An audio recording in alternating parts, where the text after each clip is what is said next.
Hey everybody, I'm Amanda and welcome to C3 Kids Online K-3 edition. I'm coming to you from Community Christian Church in White Marsh, Maryland, where we are all about helping people find their way back to God. C3 Kids Online K-3 edition is the place for kindergartners through third graders to learn all about Jesus and how much He loves us. I'm so glad you've joined us today. We're continuing to learn about the virtue of grit, which is refusing to give up when life gets hard. And we're continuing our journey through the Bible from Genesis to Revelation. As we've seen throughout this month, remembering past moments when God helped us through a difficult time helps us when we are going through something tough. God's faithfulness is never ending, and He'll continue to show up in our lives. We can lean on God to help us through whatever we face. In just a bit, we'll continue to hear about Moses and how he leaned on God and trusted Him no matter what he faced. But for now, your countdown's on its way, along with some awesome worship music and, of course, the Story Lab. So let's get to it. Let's roll.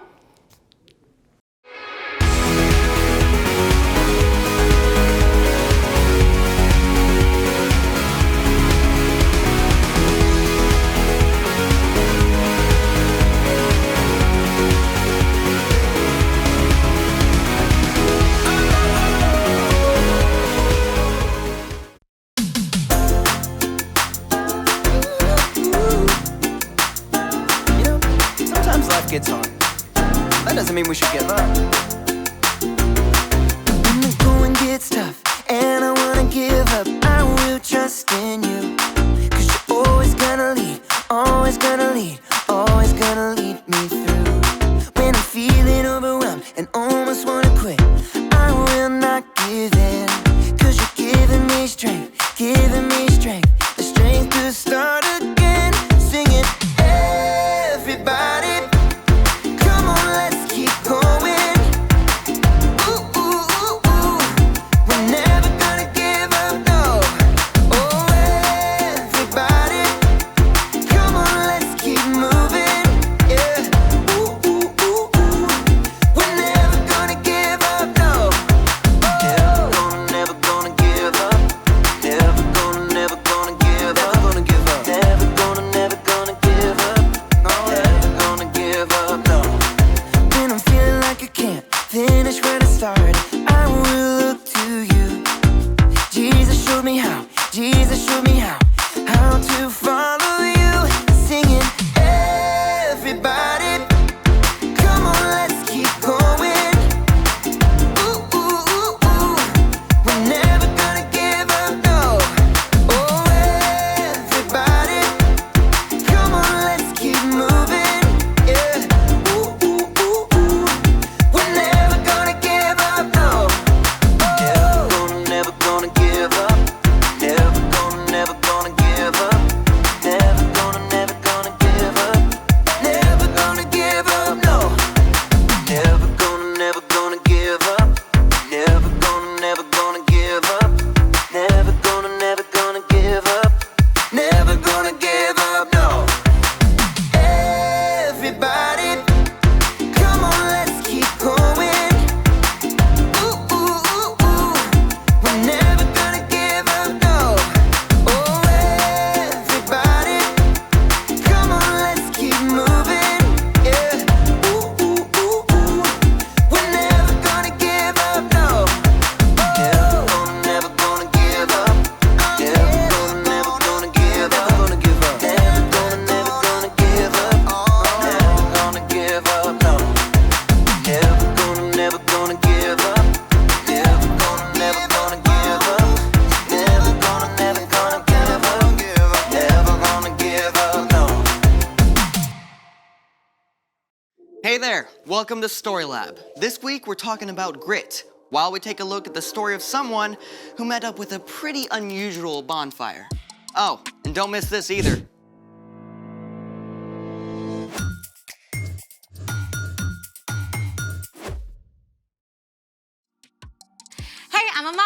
And I'm Zeke. And we're talking about grit, which is refusing to give up when life gets hard. You know what I think is hard? What? Not using your phone. I'm not using mine right now. You gonna get that? It could be important. Oh, it's from you. Well, cell phones can be good. Right. I mean, you might be watching us on a phone right now. Yeah. You have an invitation to play Farm Builder. Ooh. I don't have to look at my phone. You know what? Me neither. I can go longer than you without a phone. Oh, you're on. Let's do it!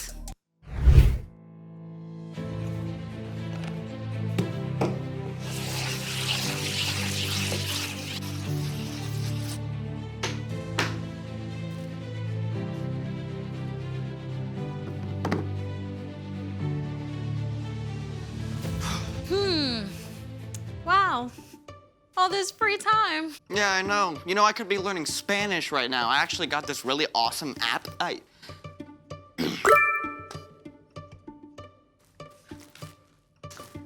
That might be your new game score. Right.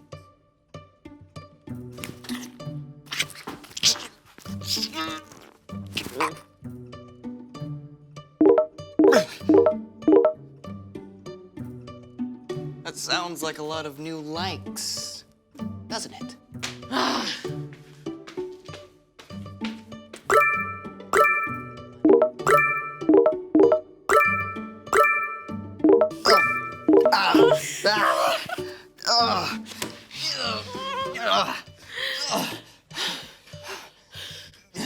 Okay, I'm thinking of something else. Thinking of something else.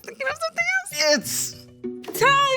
for The story before the story.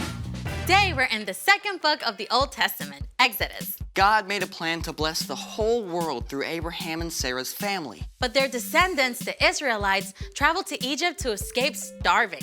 Over time, the Israelites were enslaved, but still, their families grew. After hundreds of years, the Hebrew people cried out to God for help. God heard them and chose an unlikely helper. A Hebrew man named Moses who had been raised in Pharaoh's palace, but ran away to live as a shepherd in Midian. Moses is where our story starts. Take it away. Greetings, everyone. There's fire, darkness, frogs, and a whole lot more in this story, so hold on tight. By the time our story starts, Moses was actually 80 years old.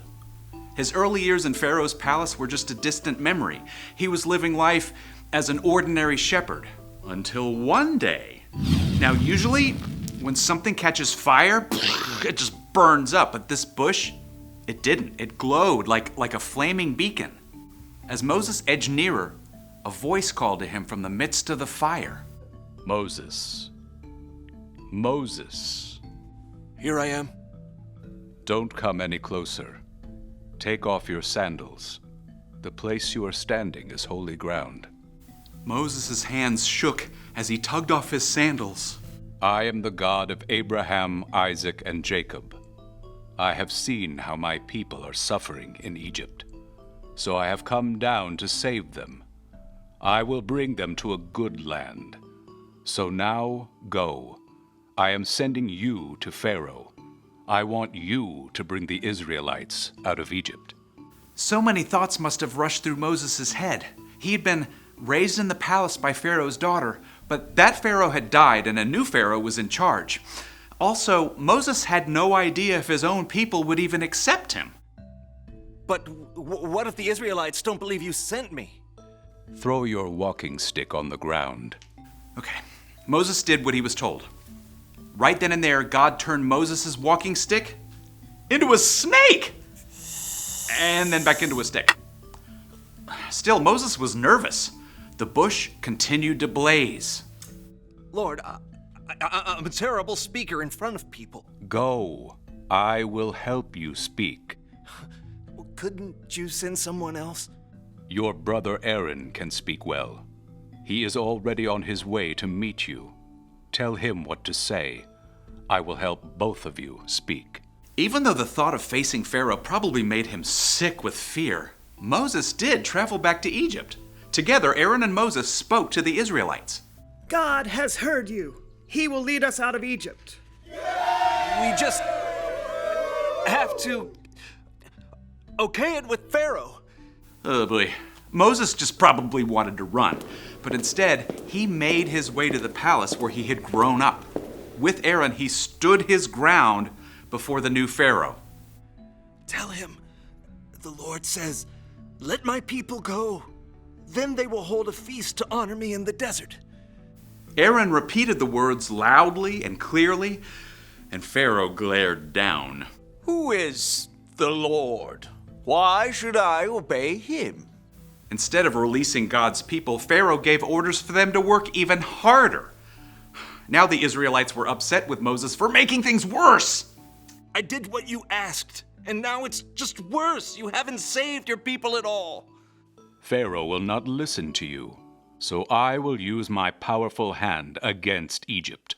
I will bring the people of Israel out of Egypt. Even though God performed miraculous signs through Moses and Aaron in front of Pharaoh, he still would not listen. So, the next morning, Aaron and Moses met Pharaoh down at the Nile River. Moses instructed Aaron what to say and do. The Lord has sent me to you. He says, "Let my people go," but you have not listened. Here is how you will know I am the Lord. Aaron raised his staff high. I will strike the water with this walking stick. The river will turn into blood. The fish will die, and no one will be able to drink the water. The water turned to dark red blood. But still, Pharaoh was stubborn. Moses must have been just tempted to give up and go back to Midian, but God called him to speak to Pharaoh again and again. God says, "Let my people go." Over and over, Pharaoh promised to release God's people. And every single time, he went back on his word, even though God sent frogs, followed by gnats and flies. All the Egyptians' cattle died. Terrible sores showed up all over the Egyptians and their animals. Hail rained down, destroying crops and tearing leaves from the trees. Locusts finished off anything the hail left behind. Then, deep darkness descended across the whole land for 3 days. And at last came the most awful plague of all. The oldest son of every Egyptian family died. Only the Israelite families were saved by painting the blood of a lamb over their door frames, just as God had told them to do. When Pharaoh saw the terrible thing that had happened, he called Moses one last time. Get out of here, all of you. Just leave us alone. Go. Moses and Aaron gathered the people together. No time to bake your bread. Just bring the dough along. The Israelites packed up in the middle of the night and left as quickly as they could, leading their flocks and herds. After hundreds of years, God's people were finally free. After so long, I bet they wanted to give up. Yeah, but they didn't. They kept going. They kept calling out to God. And Moses. I mean, if I were him, I definitely would have wanted to call it a day and leave. Yeah, right? But Moses held on. He had seen God's presence in the burning bush, and he knew that God saw what he was going through. And the Israelites, too. So, what's our part in the story? Well, when we face tough things, right, we can know that God sees us. God will help us through, even if it's, well, not in the way we expect. Yeah, like maybe someone keeps being mean to you at school. I mean, that's awful. But you don't have to give up. You can talk to a grown-up about it, and you can trust that God will walk with you every step of the way. Or maybe you've got something that doesn't go away, like a food allergy. Oh yeah, that's a really hard one. But instead of giving up and grumbling, you can trust that God is with you and keep going. Yeah, God never intended us to keep going on our own. So God gave us Jesus to walk with us. And when we put our trust in Jesus, he gives us the power to keep going. Thanks, Brian. Yeah. See you next time. So here's the thing. Hold on, because God knows what you're going through. And that's how you grow grit. You have 2 game invitations waiting. Are you gonna get that? Nah. Well, thanks for joining us in the Story Lab. See you next time. You really think you can solve that? I'm not smart enough for this. Come on, I'll show you. Oh. Thanks for joining us for C3 Kids Online K3 Edition. If you had fun today, we'd love to invite you to join us for our in-person programming. K3 in Person is a place that's been created just for kindergarten through 3rd graders. It gives us kids a chance to meet other kids their age, connect in a small group, and learn all about Jesus and how he loves us. Find out more at our website, communitycc.net, and pre-register for your visit. We hope to see you soon. Bye-bye.